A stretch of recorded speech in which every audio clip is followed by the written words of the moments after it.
Can a blind black boy play the guitar? What if that boy finds himself face to face with his musical idol, only to be cruelly mocked in front of his entire school? I'm curious, how exactly does a blind kid like yourself follow the subtleties of guitar technique? Victor Reynolds sneered, generating uncomfortable laughter from the audience. But when Marcus's fingers touched the strings, something extraordinary happened. The famous guitarist's smirk vanished, replaced by an expression of pure disbelief as the blind boy played with a brilliance that silenced everyone in the room. What unfolded next would change not just one life, but an entire community. Dear viewer, if you are watching my story for the first time, I humbly request you write the location from where you are watching right now, subscribe this channel and press the bell icon now not to miss the notifications of my daily published new stories. Thank you, and let's dive into the full story. Marcus Johnson's world had been dark since birth, but it was filled with sound. The soft patter of rain against the window, the distant hum of traffic, the gentle creak of floorboards beneath his feet, these were the landmarks of his universe. At 15, Marcus had learned to navigate his environment with a precision that sometimes startled those who didn't know him. "Marcus, breakfast." His father's voice called from the kitchen, warm and deep like polished mahogany. Marcus made his way down the stairs, counting silently. 13 steps, turn right, 9 paces to the kitchen. His slender fingers glided along the wall, not because he needed the guidance, but out of habit. "Morning, Dad," Marcus said, finding his chair at the table. "Eliza up yet?" "Your sister could sleep through the apocalypse," Mr. Johnson chuckled, placing a plate in front of his son. "Eggs and toast, 10 o'clock position. Orange juice at 2. Marcus smiled, appreciating his father's consistency. Ever since his mother had passed away when he was 8, his father had worked multiple jobs to keep their family afloat. Still, he never failed to make breakfast every morning. "Got your guitar practice in yesterday?" Mr. Johnson asked, his voice carrying the fatigue of a night shift. Marcus nodded, his face lighting up. "I think I've figured out that Reynolds riff, the one from Midnight Storm." "That's my boy," his father said with pride. Victor Reynolds himself would be impressed. The mention of the famous guitarist sent a thrill through Marcus. For years, he'd listened to Reynolds' albums, memorizing every note, every subtle bend of the strings. In a world of darkness, those sounds painted vibrant pictures. The bus ride to school was the usual cacophony of teenage chaos. Marcus sat alone, as always, his sensitive ears picking up whispered comments. "There's the blind kid. How does he even know where he's going? Bet he just sits in class and sleeps." Marcus clutched his cane tighter, suppressing the urge to explain that he had straight A's in every subject except PE. The weight of his guitar case on his lap offered comfort, his secret refuge. "Hey, Marcus." A gentle voice broke through the noise. Michelle, one of the few students who actually spoke to him like a human being. "Michelle," he nodded, recognizing her by the light scent of lavender and the particular rhythm of her steps. "You okay? You've got that look." "What look?" he asked, turning his face toward her voice. "Like you're hearing everything and trying not to listen to anything," she replied with surprising perception. Marcus smiled. "Just thinking about music." "You always are," she said, and he could hear the smile in her voice. As they arrived at school, the familiar knot of anxiety tightened in his stomach. Another day of navigating hallways filled with students who saw his cane as an invitation to stick out their feet. Another day of teachers who spoke louder than necessary when addressing him. Another day of trying to find a comfortable position that didn't aggravate his back, the lingering reminder of Mrs. Davis's cruelty. But it was also another day closer to the weekend, when he could lose himself completely in music, when the darkness didn't matter because the sounds created all the light he needed. The memory came unbidden, as it often did when his back twinged with pain. It had been 8 months ago, but the humiliation and pain remained as fresh as a new bruise. It was his first day in Mrs. Davis's English literature class. Marcus had entered the classroom, his cane sweeping methodically before him. "You must be Marcus Johnson," Mrs. Davis had said, her voice thin and reedy. "Take a seat in the back row. "Excuse me, Mrs. Davis," Marcus had replied politely. "I usually sit near the front so I can hear better. And if possible, I'd like to stand today. I have some back pain." The silence that followed had been heavy with tension. "This is not a special education class, Mr. Johnson," Mrs. Davis had responded, each word precise and cold. "You will sit where I tell you to sit. Your disability does not entitle you to special treatment in my classroom." The snickers from classmates had burned his ears. Marcus had hesitated, then tried again. "It's not because I'm blind," he'd explained. "I hurt my back yesterday, and sitting is painful right now." "Enough excuses," Mrs. Davis had snapped. "Sit down immediately or you'll be sent to Principal Roberts." Reluctantly, Marcus had made his way to a desk, lowering himself gingerly into the hard plastic chair. The pain had shot up his spine immediately, making him wince. Throughout the class, he'd shifted uncomfortably, trying to find a position that didn't hurt. The constant movement had apparently irritated Mrs. Davis beyond reason. "Mr. Johnson," she had barked, interrupting her own lecture. "Your fidgeting is distracting the entire class. Step outside." Marcus had stood, relieved to be out of the chair but confused by her anger. He'd followed her into the hallway, the silence of his classmates following him like a shadow. What happened next still sent waves of shame through him. Mrs. Davis had grabbed his arm, her fingers digging in with surprising strength. "I don't know what game you're playing," she'd hissed, "but I've dealt with students who think their disabilities are free passes before." "I'm not," Marcus had started to protest. The sudden sharp pain across his back had cut off his words. She had struck him with her wooden pointer, not once, but 3 times in quick succession. The shock had been as painful as the blows themselves. "Now return to your seat and sit still," she had ordered, her voice barely above a whisper. Stunned, Marcus had done as he was told, tears welling in his sightless eyes. The rest of the class had been a blur of pain and humiliation. Later, when he told his father, Mr. Johnson had been furious. He'd immediately gone to Principal Roberts, but Mrs. Davis had denied everything. "Are you suggesting a respected teacher of 20 years would strike a disabled student?" Principal Roberts had asked incredulously. Perhaps Marcus misinterpreted something that happened. "My son doesn't lie," Mr. Johnson had insisted. In the end, it had been Marcus's word against Mrs. Davis's, and without witnesses willing to speak up, nothing had been done. Mrs. Davis remained at the school, and Marcus had been left with both physical and emotional scars. The worst part wasn't the lingering pain or the injustice.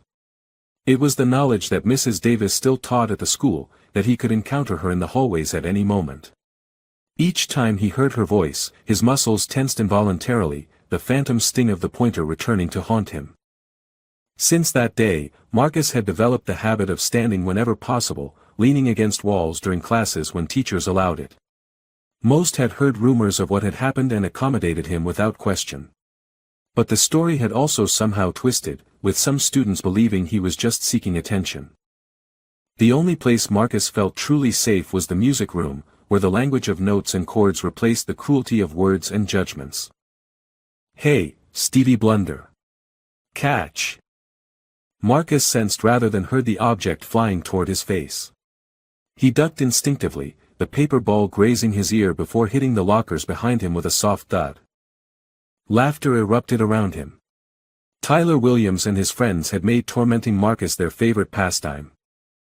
"Almost got him that time," Tyler said, his voice carrying the smirk Marcus couldn't see. "What's wrong, Marcus? I thought blind people had super hearing or something." Marcus straightened, adjusting his backpack. He'd learned that responding only encouraged them. 3 more hallways to navigate before reaching Ms. Chen's music class, his sanctuary. He could make it. "Leave him alone, Tyler." Michelle's voice cut through the laughter. "Does picking on a blind kid make you feel tough?" "Oh look, it's Helen Keller's bodyguard," Tyler retorted, but there was a note of uncertainty in his voice. Michelle was well liked, the kind of student even bullies hesitated to antagonize directly. "Shouldn't you be somewhere failing another math test?" Michelle shot back, stepping beside Marcus. "Come on, Marcus. We'll be late for music." As they walked away, Marcus released the breath he'd been holding. "You don't have to do that." "Do what?" "Call out jerks for being jerks." She nudged his arm gently. "Besides, Tyler's terrified of me since I beat him at arm wrestling in gym last year." Marcus smiled despite himself. Michelle had a way of making even the worst situations bearable. "You know what really bothers them?" Michelle continued. "That you're smarter than all of them combined. Tyler spent all weekend studying for the physics test you aced without even needing to read the textbook." "Tell that to Mrs. Davis," Marcus muttered. "She still thinks I'm cheating somehow." "Mrs. Davis is a bitter old woman who peaked in high school," Michelle said firmly. "And someday everyone's going to know what she did to you." Marcus shrugged, uncomfortable with the direction of the conversation. He preferred not to dwell on Mrs. Davis when he could avoid it. The day continued as most did, a series of small indignities punctuated by moments of unexpected kindness. In history class, Mr. Patel had specially prepared audio materials for Marcus. In the cafeteria, a freshman had tripped him accidentally, sending his lunch tray clattering to the floor. The librarian had helped him find a new audiobook. A group of girls had whispered and giggled as he passed their table. Through it all, Marcus maintained the careful composure he'd perfected over years of being the blind kid. He'd learned early that showing emotion, anger, hurt, frustration, only gave others power over him. But the afternoon brought a new humiliation, one he hadn't prepared for. "We'll be having paired presentations next week," his science teacher announced. "I've already assigned partners." As she read off the names, Marcus heard his paired with Tyler Williams. His heart sank. After class, Tyler cornered him by the door. "Listen up, blind boy. I'm not failing this project because of you. You better pull your weight." "I always do," Marcus replied evenly. "I can handle the research if you want to do the visual elements." "Yeah, right. Like I'm going to trust the research to someone who can't even read," Tyler scoffed. "I can read," Marcus said, his patience wearing thin. "I use text-to-speech software. I've maintained a 4.0 GPA for 3 years. Whatever. Meet me in the library tomorrow after school. And don't be late." As Tyler stalked away, Marcus leaned against the wall, suddenly exhausted. The constant need to prove himself, to justify his existence in spaces designed for sighted people, drained him in ways his classmates could never understand. He made his way to his locker, fingers finding the combination lock with practiced ease. Inside, he ran his hand along the shelf until he found his guitar pick, a small talisman of comfort. "Rough day." It was Michelle again. "The usual," Marcus replied, pocketing the pick. "Got paired with Tyler for the science project." Michelle groaned sympathetically.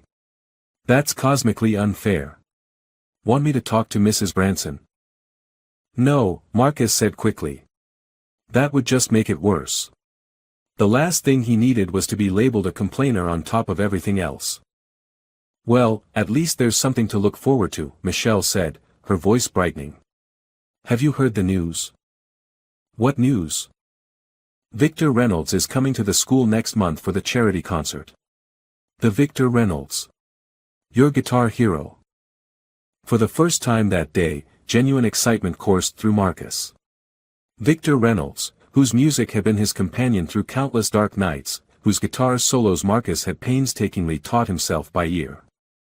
"Are you serious?" he asked, unable to keep the awe from his voice. "Completely. Principal Roberts announced it this morning. You must have been in the bathroom.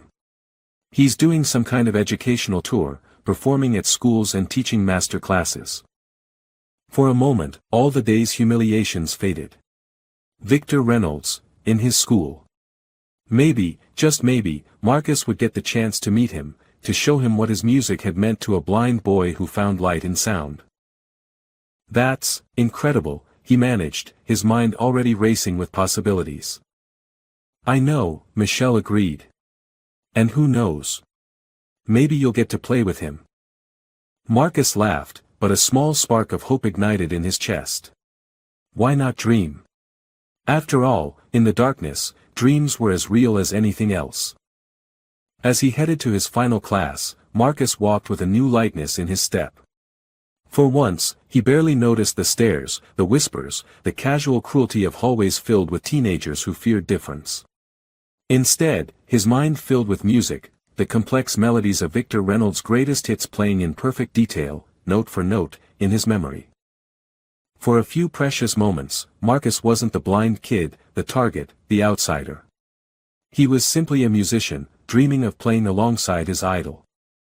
The school hallways had emptied hours ago, leaving behind that particular silence of abandoned classrooms, a silence that, to Marcus, was filled with whispers. The settling of the building, the distant hum of janitors' vacuums, the faint buzz of fluorescent lights not yet switched off, these were the evening songs of Westridge High School. Marcus moved confidently through the corridor, his cane unnecessary in this familiar path. 15 steps past the water fountain, right turn at the junction where the floor changed from tile to linoleum, then 23 steps to the music room door. He'd counted each step so many times that his body navigated on autopilot. The music room was officially closed after hours, but Ms. Chen, understanding his need for this sanctuary, had worked out an arrangement with the janitorial staff. 3 afternoons a week, Marcus could practice until 6 o'clock, provided he locked up afterward. As he pushed open the door, the familiar scents welcomed him, wood polish from the piano, the metallic tang of brass instruments, the subtle musk of rosin used on violin bows. The acoustics changed too, sounds became warmer, rounder, embraced by soundproofing panels and the natural resonance of the room's design. Marcus set down his backpack and removed his guitar case, running his fingers over the worn leather exterior before unlatching it. The instrument inside wasn't fancy, a second-hand acoustic his father had purchased from a pawn shop 4 years ago, but Marcus had developed a relationship with it that went beyond mere ownership. He knew every scratch in its finish, every subtle imperfection in its neck, every nuance of its voice. He settled into his usual spot by the window, standing rather than sitting on the available stool. His back twinged in remembered pain, but he pushed the sensation away, focusing instead on the feel of the strings beneath his fingertips.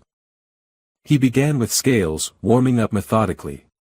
C major, A minor, G major, E minor, up and down the fretboard, his fingers dancing with practiced precision. Then arpeggios, chord progressions, exercises to stretch his hands and challenge his technique.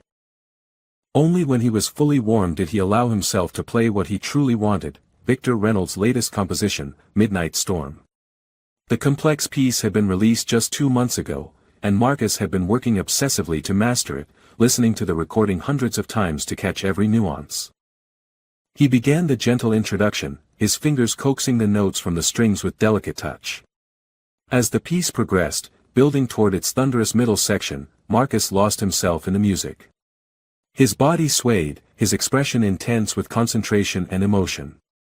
In these moments, his blindness ceased to matter. He wasn't playing well for a blind kid, he was simply making music, his soul speaking through his fingers.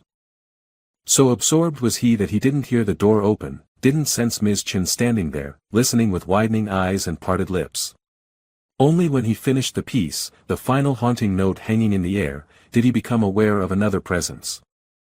"Marcus," Ms. Chen said softly, her voice tinged with awe.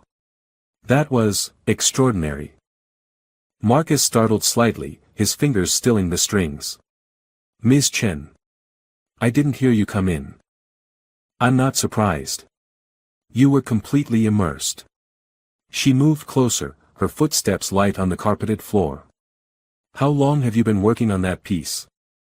"About 7 weeks," he admitted. "It's still not right in the bridge section." Ms. Chen laughed incredulously. "Not right?" "Marcus, I've heard Victor Reynolds play that piece. What you just did was remarkable, especially considering you've learned it entirely by ear." Marcus felt warmth rise to his cheeks. Ms. Chen never patronized him, never expressed surprise that a blind student could accomplish musical feats. Her praise, therefore, carried genuine weight. "Thank you," he said simply. "It's important to me to get it right." Victor Reynolds' compositions they've helped me through some difficult times. Music has that power, Miss Chen agreed. But so do musicians who interpret it with authenticity. You have that gift, Marcus. A comfortable silence fell between them. Ms. Chen had been the first teacher at Westridge to treat Marcus's musical ability as a legitimate talent rather than an inspirational novelty. Under her mentorship, he'd expanded beyond playing by ear, learning to read music through a specialized tactile system she'd researched specifically for him. I heard he's coming to the school, Marcus said finally. For the charity concert. He is, Ms. Chen confirmed. In fact, that's partly why I came looking for you. Principal Roberts is putting together a student showcase to precede Mr. Reynolds' performance. I'd like to recommend you. Marcus's heart stuttered. Me? Perform before Victor Reynolds. Not just before him, potentially with him. He's known for inviting student musicians to join him for his final number. Ms. Chen's voice carried an unusual excitement. This could be an extraordinary opportunity, Marcus. The possibility was almost too much to comprehend. To play on the same stage as his musical hero? To potentially have Victor Reynolds hear him play? I'd need to practice more, he managed, his mind already racing through the logistics. Which piece would I perform? How long would I have? Would I need to? Ms. Chen laughed, the sound warm and genuine. Slow down. We have time to figure out the details. For now, I just need to know if you're interested. Yes, Marcus said immediately. Absolutely yes. Good. I'll speak with Principal Roberts tomorrow. She paused, then added more gently, you know you'll have to sit during the performance, right? School regulations for the auditorium stage. Marcus's enthusiasm dimmed slightly as the familiar anxiety resurfaced. I'll manage, he said, though uncertainty crept into his voice. We'll make it work, Miss Chen assured him. Perhaps a special chair, or a modified stool. Your comfort matters, Marcus. Her understanding brought a lump to his throat. In a school where his disability was often seen as an inconvenience or a spectacle, Miss Chen's matter-of-fact accommodation felt like a rare gift. Word of Victor Reynolds' impending visit spread through Westridge High like wildfire, transforming the usually apathetic student body into a buzz of excitement. Suddenly, the school's modest music program was the center of attention, with students who couldn't tell a treble clef from a bass clef claiming long-standing appreciation for Reynolds' technical brilliance. For Marcus, the countdown was excruciating. 2 weeks. 14 days until his musical idol would walk the same halls, breathe the same air, perhaps even hear Marcus play. They've put up posters, Michelle informed him as they navigated the morning rush. His face is literally everywhere. It's a bit creepy, honestly. What does he look like? Marcus asked.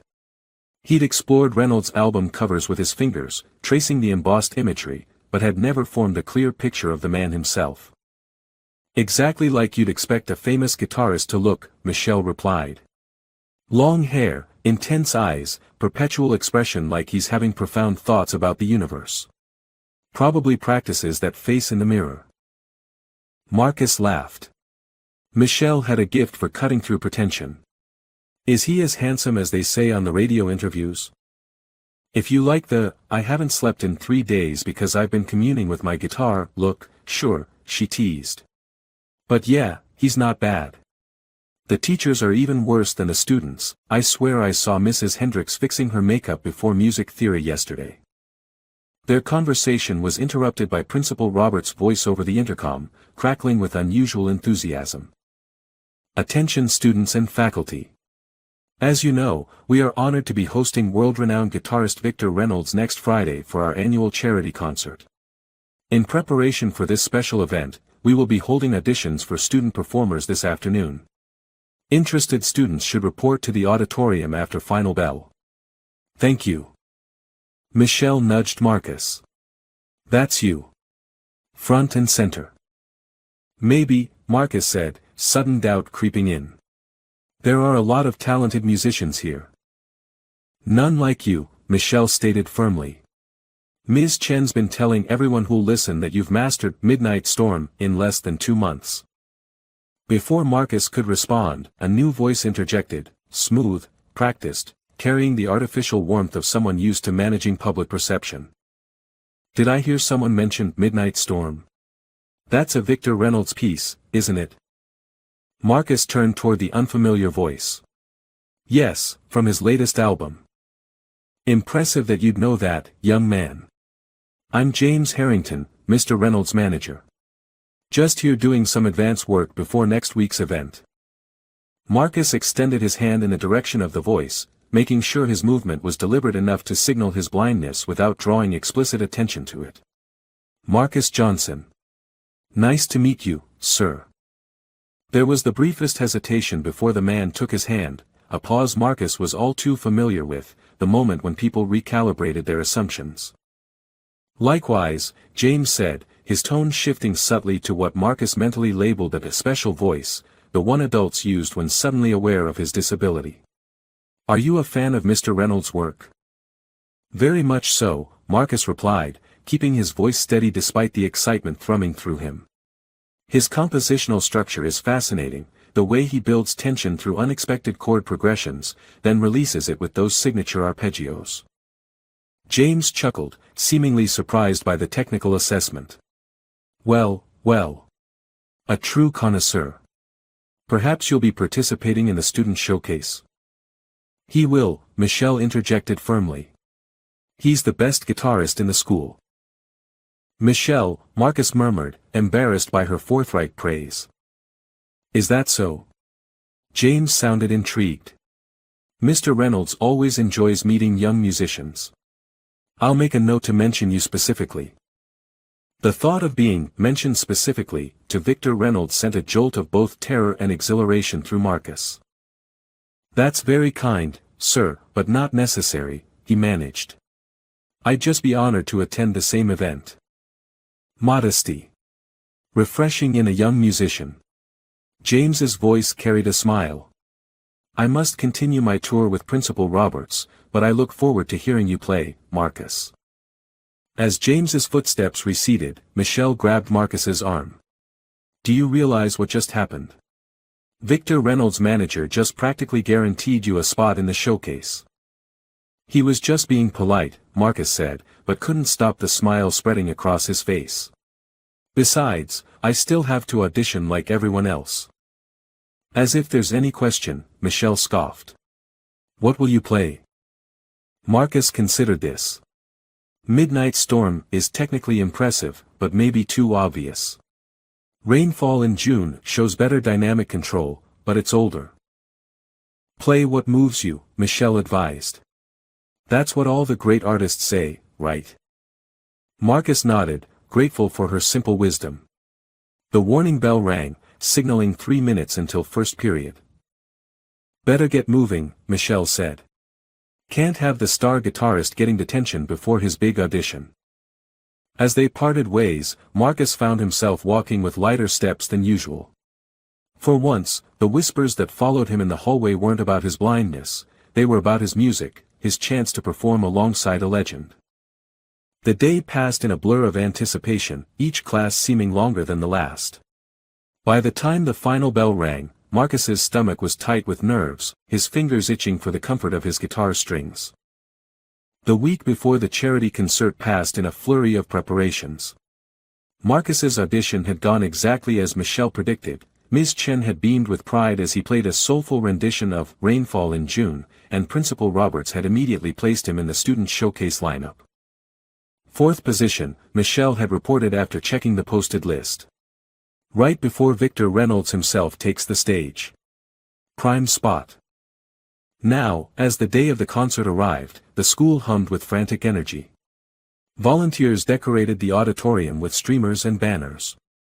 The audiovisual club tested microphones and lighting.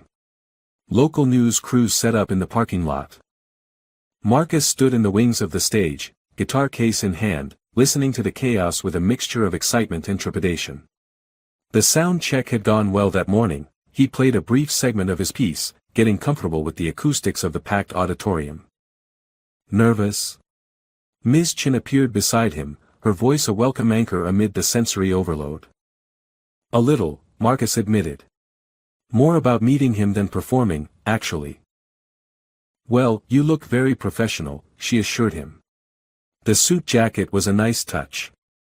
Marcus smiled. His father had insisted on purchasing a new outfit for the occasion, despite their tight budget. You're representing not just yourself but every Johnson who ever picked up an instrument, he declared while helping Marcus select a jacket that looked as good as his playing sounded. A sudden hush fell over the backstage area, followed by an electric murmur that swept through the gathered students and teachers. He's here, Miss Chen whispered unnecessarily. Even without sight, Marcus could sense the shift in the room's energy, the way bodies moved to create a path, the subtle intake of breath, the almost reverent quality that descended over the normally boisterous teenagers. Then came the voice, exactly as it sounded in interviews, confident, slightly raspy, with the particular cadence of someone accustomed to being the most important person in any room. Sorry, we're cutting it close, folks. Traffic was a beast coming in from the airport. Victor Reynolds had arrived, bringing with him an entourage of assistants and equipment handlers. Marcus listened intently, creating a mental map of the new arrivals based on their footsteps and voices. Mr. Reynolds, such an honor, Principal Roberts gushed. We have everything prepared just as your team requested. The students are beyond excited. I bet they are, Reynolds replied, his tone carrying a hint of something Marcus couldn't quite identify, amusement.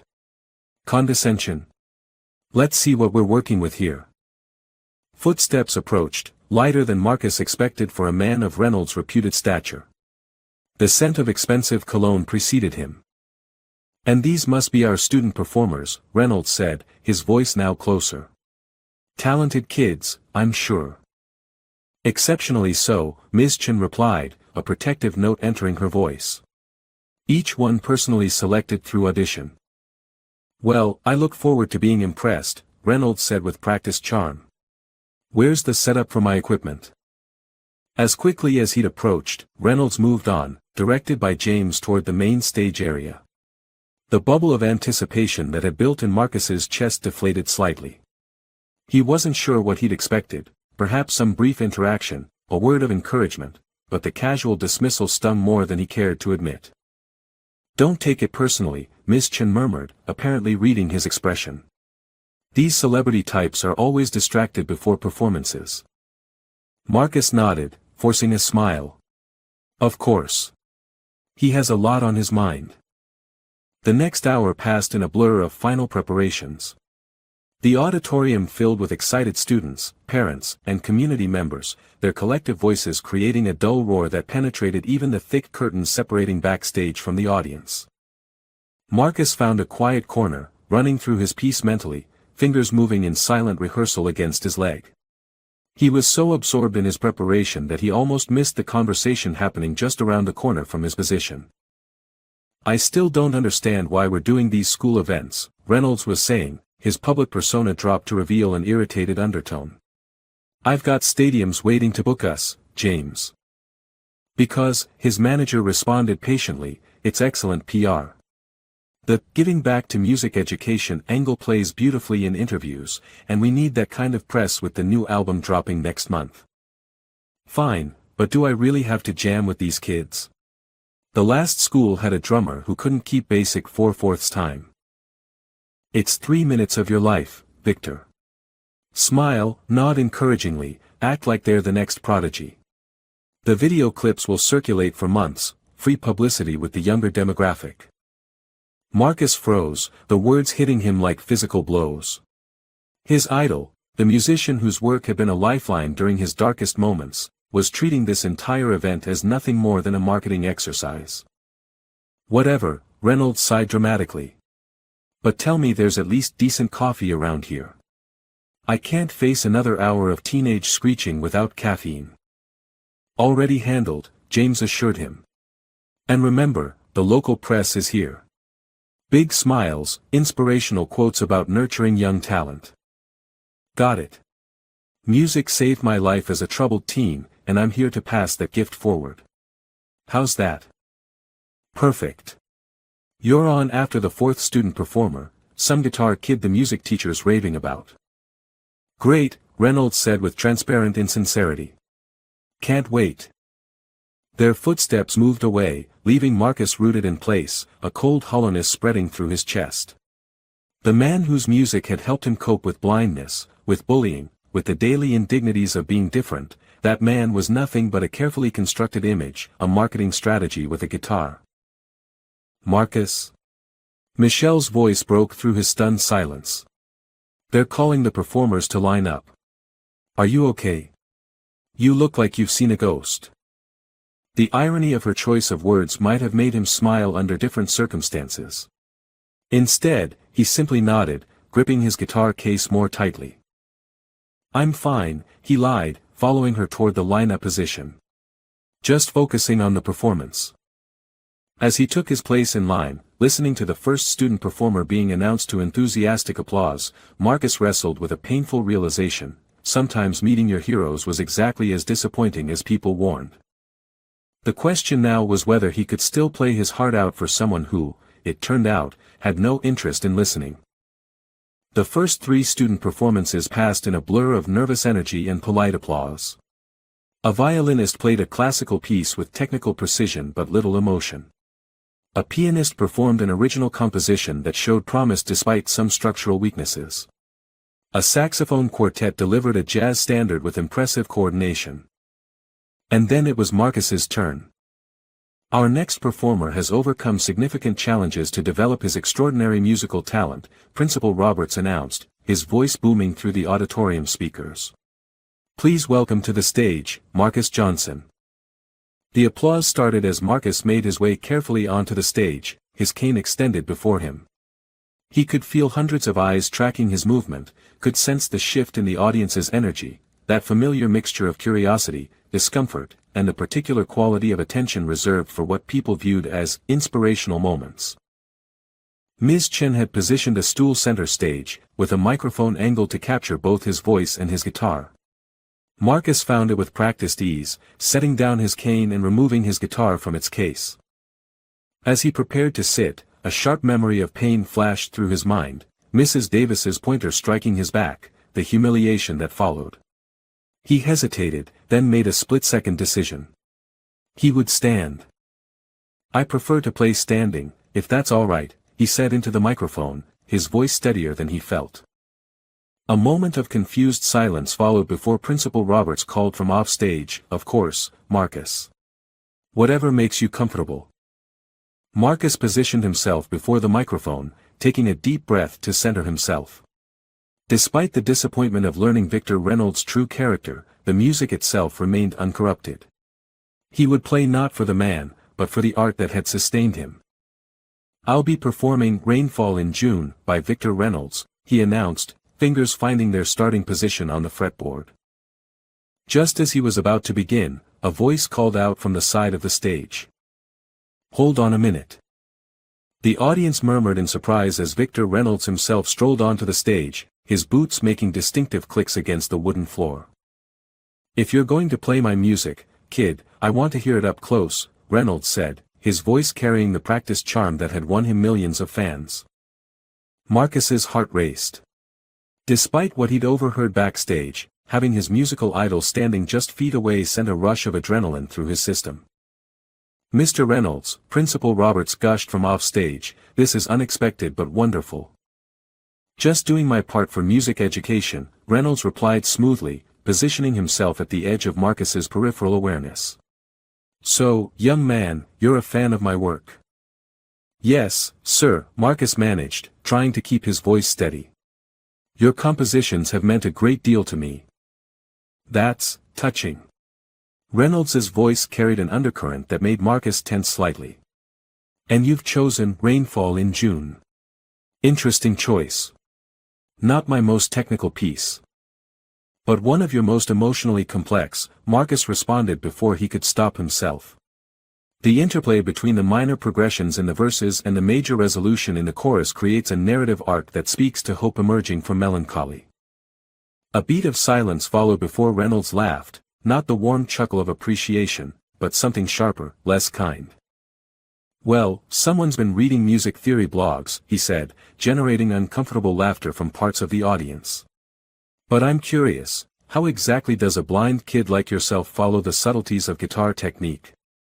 The blunt reference to his blindness, delivered with such casual dismissiveness, sent a jolt through Marcus. The audience grew uncomfortably quiet. I listen, Marcus said simply, fighting to keep his voice steady. I've been told I have good ears. You'd need them, Reynolds replied, his voice now carrying an unmistakable edge of mockery. Though I have to wonder if your fans here aren't just being nice. Rainfall has some finger work in the bridge that professionals struggle with. Marcus felt heat rising to his face. He was being deliberately humiliated in front of the entire school, by the very musician whose work had been his solace. From off stage, he heard Ms. Chen's urgent whisper, Mr. Reynolds, perhaps we should allow Marcus to play now. Of course, Reynolds said, his tone falsely conciliatory. I'm just making conversation with my young fan here. Tell you what, Marcus, why don't you sit down? You're making me nervous standing there with your guitar like you might topple over any second. The suggestion, delivered with such patronizing concern, was the final straw. I prefer to stand, Marcus said, his voice now firm despite the hurt coursing through him. I have back pain from an injury. Ah, blind and injured, Reynolds remarked with exaggerated sympathy that drew more uncomfortable laughter. Life's really dealt you a tough hand, hasn't it? Well, show us what you've got then. I'm all ears, though not as good as yours, I'm sure. The cruel joke hung in the air like a toxic cloud. Marcus stood frozen, guitar in hand, a lifetime of similar moments flashing through his mind, the casual cruelty, the diminishment of his humanity, the reduction of his identity to nothing but his disability. In the wings, he could hear Ms. Chen's outraged whisper, Principal Roberts's uncomfortable throat clearing, Michelle's angry muttering. But none of them intervened directly. The famous Victor Reynolds had social immunity that even school authorities hesitated to challenge. Marcus had two choices, walk off stage defeated, or play despite the mockery. His fingers tightened on the neck of his guitar, determination hardening within him like concrete setting around rebar. He would play. Not for Reynolds, not for the audience, not even for himself. He would play for every person who had ever been dismissed, mocked, or underestimated because of something they couldn't control. Without further acknowledgement of Reynolds, Marcus positioned his fingers on the fretboard and began to play. The first notes of Rainfall in June emerged from Marcus's guitar with crystalline clarity, filling the auditorium with sound that seemed almost tangible in its purity. His fingers moved across the strings with fluid precision, each note articulated with perfect timing and pressure. The introduction, a delicate, descending pattern meant to evoke the first drops of summer rain, normally served as a gentle welcome into the piece. But in Marcus's hands, it became something more profound, a statement of intent, an announcement that what would follow deserved complete attention. Near him, Marcus sensed Victor Reynolds' shifting position, the man's initial posture of casual mockery stiffening as the music unfolded. The audience, too, underwent a transformation, the uncomfortable rustle of bodies and whispered comments gradually faded into absolute stillness. Marcus closed his unseeing eyes, surrendering completely to the music. Without vision to distract him, he had always experienced sound with extraordinary detail, the minute variations in tone, the subtle interplay of harmonics, the way notes could bleed into one another or stand in stark isolation. Now, he channeled that perception into his playing, infusing Reynolds' composition with an emotional depth that transcended technical proficiency. As he moved into the first verse, his fingers executing the complex hammer-ons and pull-offs that gave the piece its distinctive melancholy character, Marcus felt a familiar sensation washing over him, that peculiar alchemy of music that transformed pain into beauty, fear into expression, isolation into connection. The bridge approached, the section Reynolds had mockingly suggested would be beyond Marcus's abilities. Instead of shying away from its technical challenges, Marcus leaned into them, his left hand dancing across the fretboard in blinding speed while his right maintained the delicate balance between forceful strumming and nuanced fingerpicking that the passage demanded. A collective gasp rippled through the audience.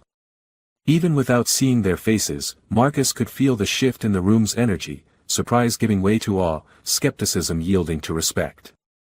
The silence deepened, becoming almost reverential, the kind of hush that falls when witnesses recognize they are in the presence of something extraordinary. What happened next was unplanned, a spontaneous expression of Marcus's musical instinct. Rather than following Reynolds' original arrangement for the chorus, he introduced a subtle variation, a minor seventh here, a suspended fourth there, that honored the composition's structure while simultaneously transforming it into something newly powerful. It was in this moment that Marcus heard a sound from beside him, the sharp intake of breath from Victor Reynolds, an involuntary acknowledgement of what was unfolding. For an artist to hear their work not merely replicated but elevated, to witness their creation taking on new life in another's interpretation, this was either the greatest compliment or the most profound challenge to their ego. Marcus couldn't see which emotion Reynolds was experiencing, but he could sense the man's attention now fixed on him with laser intensity. The earlier mockery evaporated like morning dew under a harsh sun. As he approached the final movement of the piece, Marcus made another spontaneous decision. Instead of concluding with the gentle, fading motif Reynolds had composed, rain clouds drifting away, sunlight returning, Marcus introduced a coda of his own creation. The new section maintained the emotional and harmonic language of Reynolds' work but extended it into territory that spoke of resilience, of beauty that persists not despite pain but because of it. His fingers found the final chord, letting it ring with perfect sustain before gradually fading to silence. For 3 heartbeats, the auditorium remained absolutely still, the collective breath of hundreds held in unanimous recognition of what they had witnessed. Then the applause began. It started as a single pair of hands, Michel's, he was certain, and then exploded into a thunderous ovation that seemed to shake the very foundations of the building. Students who had never spoken to Marcus were on their feet, cheering. Teachers who had viewed him primarily through the lens of his disability were wiping tears from their eyes. In the wings, Ms. Chen was sobbing openly, her composure abandoned in the face of her students' triumph. Principal Robert stood beside her, mouth agape, witnessing the transformation of his charity event into something historic for the school. And beside Marcus on stage, Victor Reynolds remained motionless, his earlier swagger replaced by an emotion Marcus couldn't name but could certainly feel, the complicated reckoning of a man forced to confront his own prejudice in the most public way possible. The applause continued, showing no signs of abating. Marcus stood with his guitar, trying to process the magnitude of what was happening. All his life, he had been defined by what he couldn't do, by the ways he differed from normal people. In this moment, he was being celebrated not despite his blindness but simply for his musicianship, his artistry, his humanity. Marcus Johnson, everyone. Principal Roberts finally managed, approaching with microphone in hand, his voice tight with emotion. What an extraordinary performance. The audience redoubled their applause in response, several people calling out words of praise that merged into an indistinguishable roar of approval. And a special thank you to our guest, Victor Reynolds, for joining Marcus on stage, Principal Roberts continued, an edge of pointed emphasis in his tone. This pulled Reynolds from his stunned silence. He stepped forward, taking the microphone with a hand that, had Marcus been able to see it, trembled slightly. Reynolds began, then cleared his throat. I think we've all just witnessed something remarkable. The sincerity in his voice surprised Marcus. Gone was the practiced charm, the marketing-approved enthusiasm. In its place was something raw and genuine, the voice of a man speaking an unexpected truth. In my 20 years as a professional musician, Reynolds continued, I've rarely heard my music played with such understanding. The word hung in the air, heavy with implication. Understanding, not merely technical mastery, but deep, intuitive comprehension of the emotional intent behind the notes. Reynolds turned toward Marcus, addressing him directly now.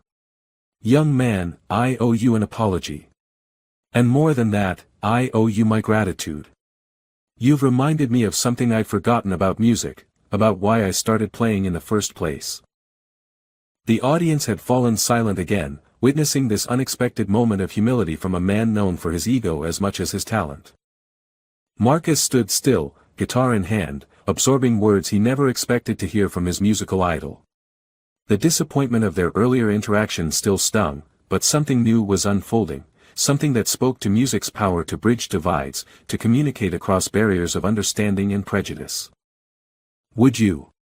Reynolds hesitated, then continued with uncharacteristic humility, would you consider playing with me for the final number of today's program?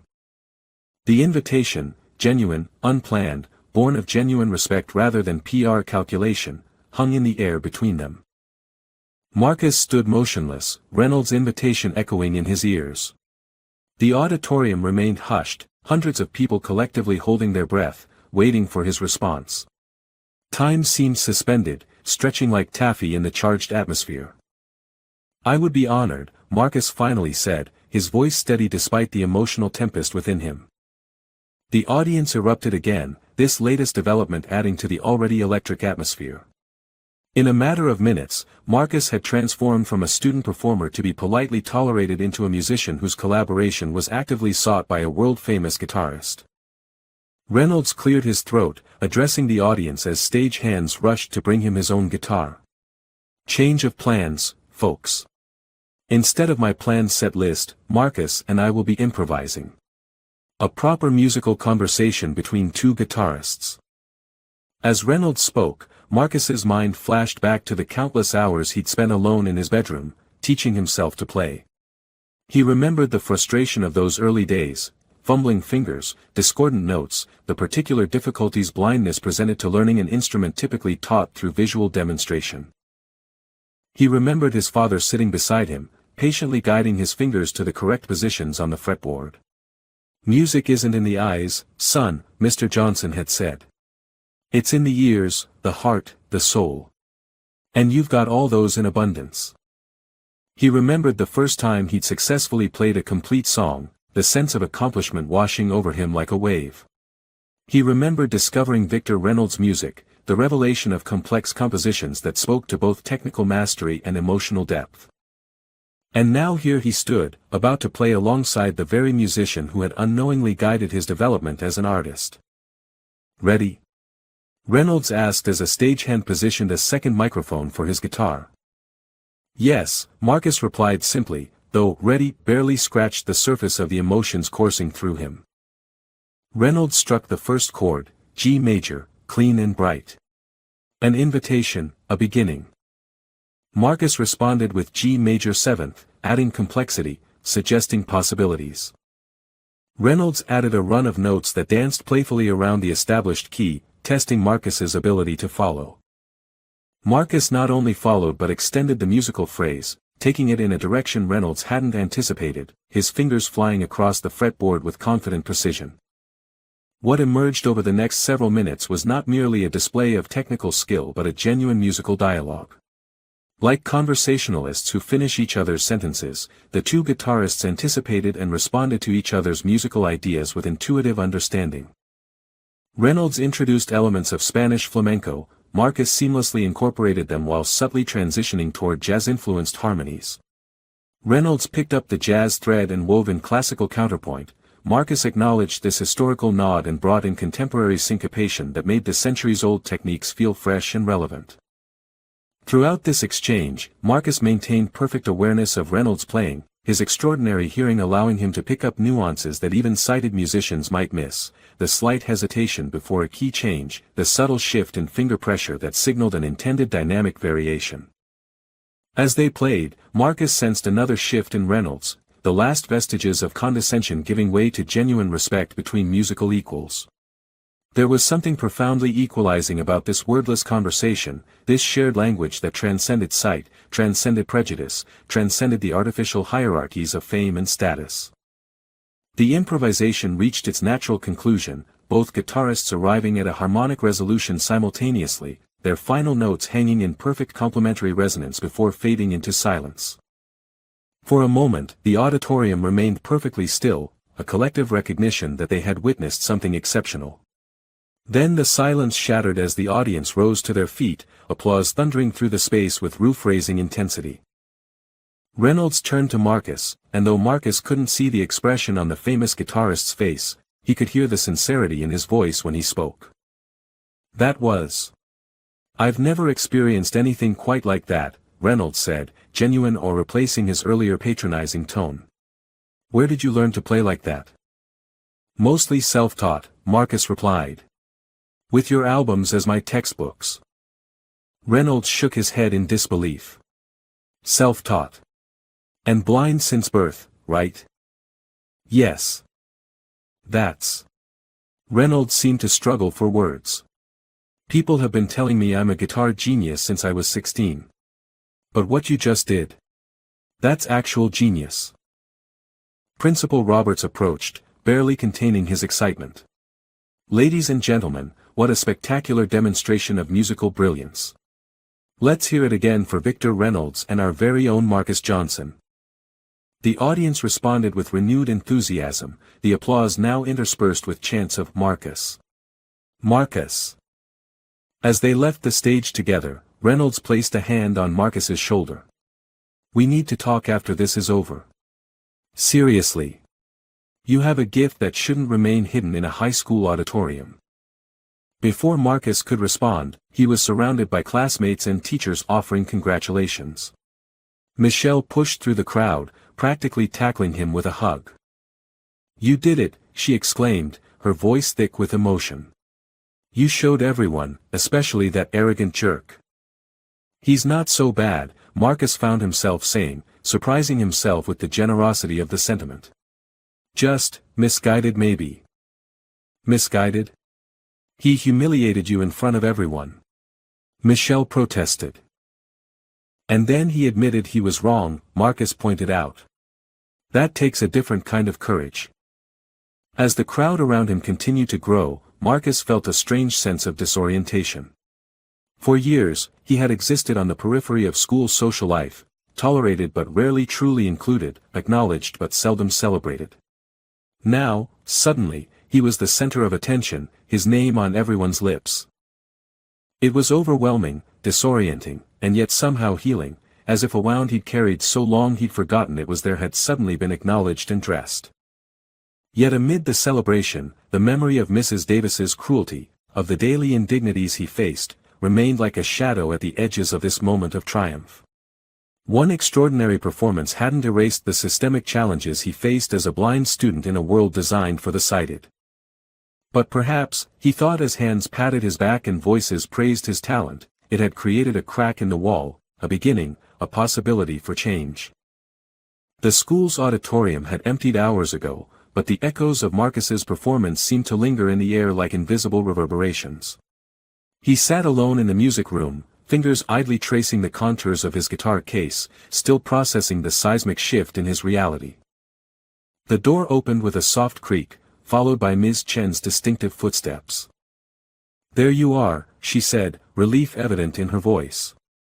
I've been looking everywhere for you. Everyone wants to talk to you, Principal Roberts, the local newspaper, even the TV crew that covered the event. I needed some quiet, Marcus explained. It was getting overwhelming. Ms. Chen settled into the chair beside him. I can imagine. You've gone from Marcus Johnson, student, to Marcus Johnson, phenomenon, in the space of a few hours. The term made Marcus uncomfortable. I'm not a phenomenon. I just played a song. We both know it was much more than that, Ms. Chen replied gently. What you did on that stage wasn't just about music. It was about challenging perceptions, breaking barriers. Marcus shrugged, unsure how to respond to her assessment. To him, he'd simply played from his heart, as he always did. Victor Reynolds has been asking about you, Ms. Chen continued after a moment. He wants to meet with you and your father tomorrow before he leaves town. Something about opportunities. A complex mixture of emotions washed through Marcus at the mention of Reynolds' name, lingering hurt from the initial mockery, appreciation for the public apology, wariness about future interactions. I don't know if I want, he began, but was interrupted by the sound of the door opening again. Ah, Marcus. Finally found you. Principal Roberts' voice boomed with uncharacteristic warmth. The man of the hour. The school's phone has been ringing off the hook, parents, local media, even the superintendent called to congratulate us on such a successful event. The principal's footsteps approached, accompanied by another set, heavier, measured, familiar. Dad? Marcus said, turning toward the sound. Hey, son. Mr. Johnson's voice carried a complex emotion, pride tinged with something protective. "Quite a day you've had." "I came to the second half," Mr. Johnson explained, settling into a chair beside Marcus. "After my shift ended. Saw the whole thing with that Reynolds fellow." There was an edge to his voice that told Marcus his father had witnessed the mockery as well as the subsequent turnaround. "Your son has extraordinary talent, Mr. Johnson," Principal Roberts interjected. "Simply extraordinary. The kind of talent that could take him places." "He's always had extraordinary talent," Mr. Johnson replied evenly. "Interesting how it took a famous guitarist pointing it out for the school to fully recognize it." The pointed comment hung in the air, creating an uncomfortable silence that Principal Roberts hastily attempted to fill. "Yes, well, we've always supported our music program, of course. And Ms. Chen has been singing Marcus's praises for years." He cleared his throat. "But today's performance has certainly brought attention to both Marcus and Westridge High. Already, there's talk of expanding our music department's funding. Perhaps even a scholarship program for musically gifted students." The irony wasn't lost on Marcus, how his achievement was being immediately leveraged for institutional benefit, even as the systemic issues that had made his school experience so challenging remained unaddressed. "Speaking of attention," Principal Roberts continued, his voice shifting to what Marcus recognized as his important announcement tone, "a video of the performance has apparently gone viral. Someone in the audience recorded it on their phone and posted it online. It's already got tens of thousands of views." Marcus tensed at this information. "A video? Of the whole thing?" "Yes, your solo performance and the improvisation with Mr. Reynolds. The comments are overwhelmingly positive." Principal Roberts paused before adding, including some rather harsh criticism of Mr. Reynolds' initial behavior, "I must say. The thought of his most vulnerable moment, being publicly mocked for his disability, being circulated for strangers to witness made Marcus's stomach twist uncomfortably." "And that's not all," Principal Roberts continued, seemingly oblivious to Marcus's discomfort. "The video has brought some unexpected attention to other aspects of our school." "What aspects?" Ms. Chen asked sharply. Principal Roberts lowered his voice slightly. "Several comments have questioned why Marcus was standing throughout his performance, especially given the visible discomfort it seemed to cause him. Someone apparently recognized him and mentioned the incident with Mrs. Davis from last year." At the mention of Mrs. Davis, Mr. Johnson's posture stiffened. "The incident that the school dismissed as fabrication, you mean?" Principal Roberts coughed nervously. "Yes, well, in light of recent events, I believe it might be prudent to revisit that situation. Perhaps there were misunderstandings." "Misunderstandings," Mr. Johnson repeated flatly. "My son came home with bruises on his back from being struck with a wooden pointer, and you called it a misunderstanding." "Dad," Marcus interjected quietly, uncomfortable with the direction of the conversation. "It's okay." "It's not okay," his father responded firmly. "It wasn't okay then, and it's not okay now that they only care because it might make the school look bad on social media." The tension in the room thickened. Principal Roberts shifted his weight from foot to foot, the floorboards creaking beneath him. "Mr. Johnson, I assure you, the welfare of our students has always been our primary concern," he said, his official tone returning. "If mistakes were made in handling Marcus's situation, we are fully prepared to address them." Starting with Mrs. Davis, Ms. Chen added, her normally diplomatic tone hardened with resolve. "Yes, well, personnel matters are complex," Principal Roberts hedged. "But rest assured, appropriate actions will be taken." "They better be," Mr. Johnson said, his voice quiet but firm. "My son deserves better than what this school has given him." Before Principal Roberts could respond, the door opened again, and a new voice entered the conversation. "Am I interrupting?"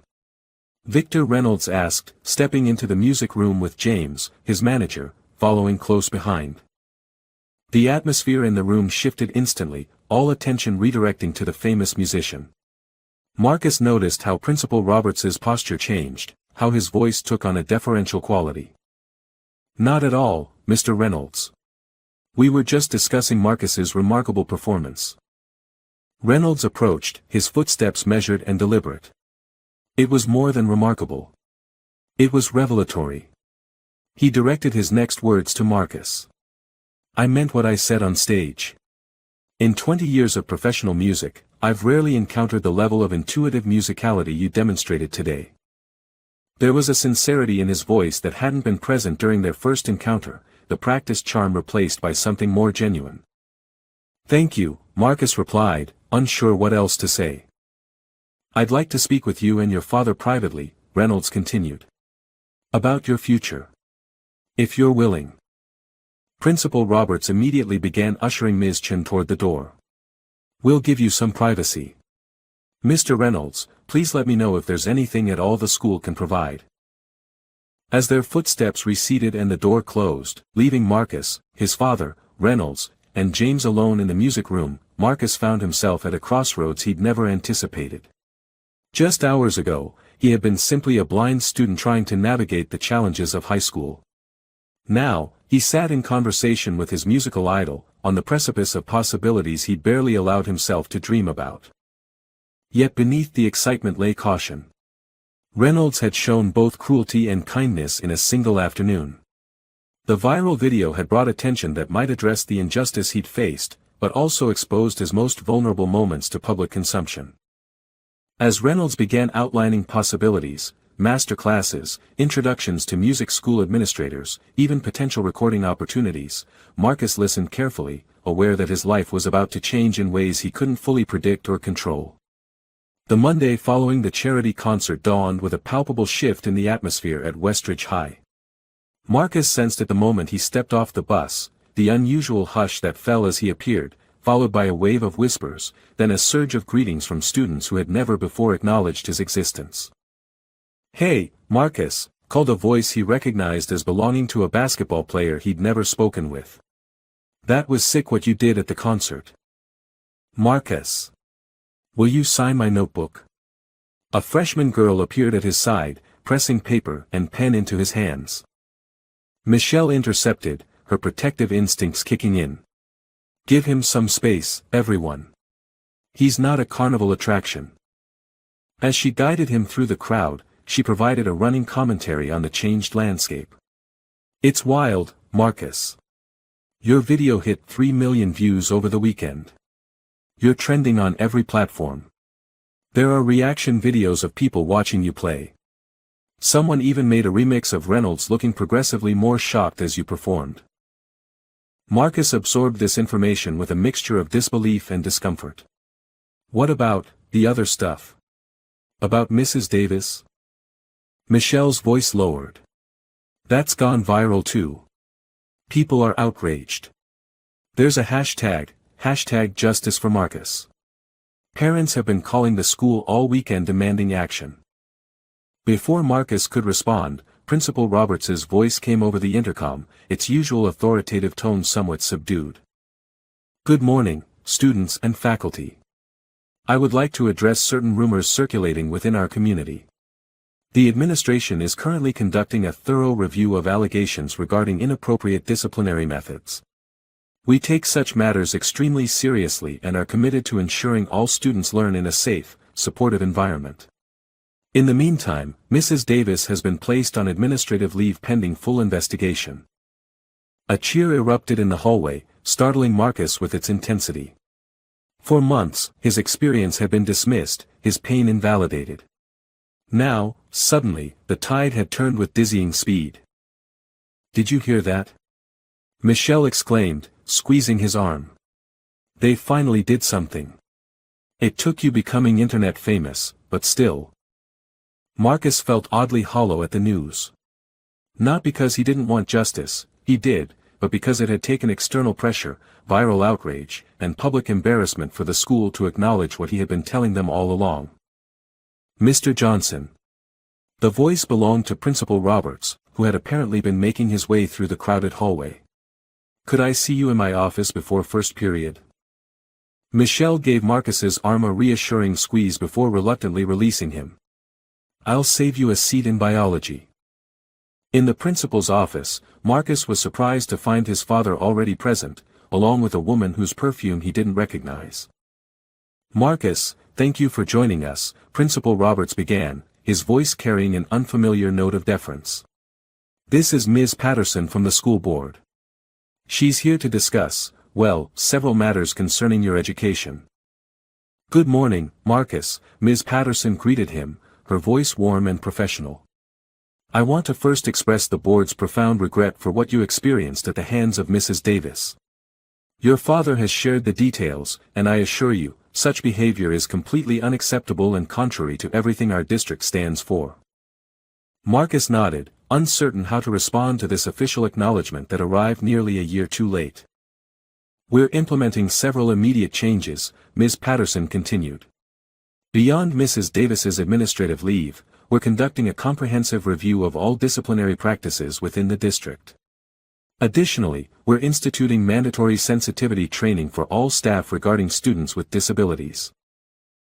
That's all well and good, Mr. Johnson interjected, but it doesn't address the fact that my son reported this incident when it happened, and nothing was done until a viral video forced your hand. The uncomfortable silence that followed confirmed what Marcus already knew: his father was right. You're absolutely correct, Mr. Johnson, Ms. Patterson finally acknowledged. The system failed Marcus, and for that, there is no adequate excuse. What we can offer is a commitment to do better, beginning immediately. She turned her attention back to Marcus. Which brings me to the second purpose of this meeting. In light of your extraordinary musical talent, the board would like to offer you the opportunity to transfer to Hartwell Academy. The name sent a jolt through Marcus. Hartwell Academy was the prestigious arts-focused school across town, known for its exceptional music program and impressive record of graduates accepted to top conservatories. They have extensive experience supporting students with various needs, Ms. Patterson continued, including visual impairments. Their music department is one of the finest in the state, and they've expressed particular interest in having you join their guitar program. The offer hung in the air like a perfectly formed musical note, beautiful, unexpected, and complex in its implications. This feels like you're trying to solve a PR problem by removing Marcus from the equation, Mr. Johnson observed, his voice carrying a justified skepticism. I understand your suspicion, Ms. Patterson replied, her tone suggesting she genuinely did. But this offer was initiated by Hartwell's music director after seeing Marcus's performance online. The board is simply facilitating and covering any additional costs associated with the transfer. Marcus sat silently, processing the radical shift in his circumstances. 3 days ago, he had been the blind kid who claimed a teacher had beaten him, dismissed, disbelieved, marginalized. Now, he was being offered a path to one of the most prestigious art schools in the region.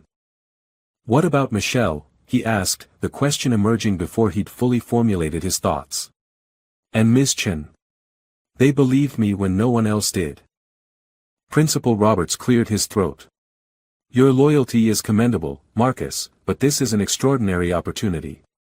Hartwell can provide resources Westridge simply cannot match. I'd need to think about it, Marcus said, feeling the weight of the decision pressing upon him. Of course, Ms. Patterson agreed. Take the time you need. But I should mention that this isn't the only opportunity that's arisen from your performance. She slid what sounded like an envelope across the desk. Victor Reynolds personally contacted the board. Inside is an invitation to join a summer intensive program at Berklee College of Music, with all expenses covered by a scholarship he's established in your name. Marcus's fingers found the envelope, tracing its edges as the magnitude of what was happening washed over him. Berklee, the dream school he'd scarcely allowed himself to consider, now potentially within reach. There's more, Ms. Patterson continued. Several recording studios have expressed interest in working with you. Music publications want interviews.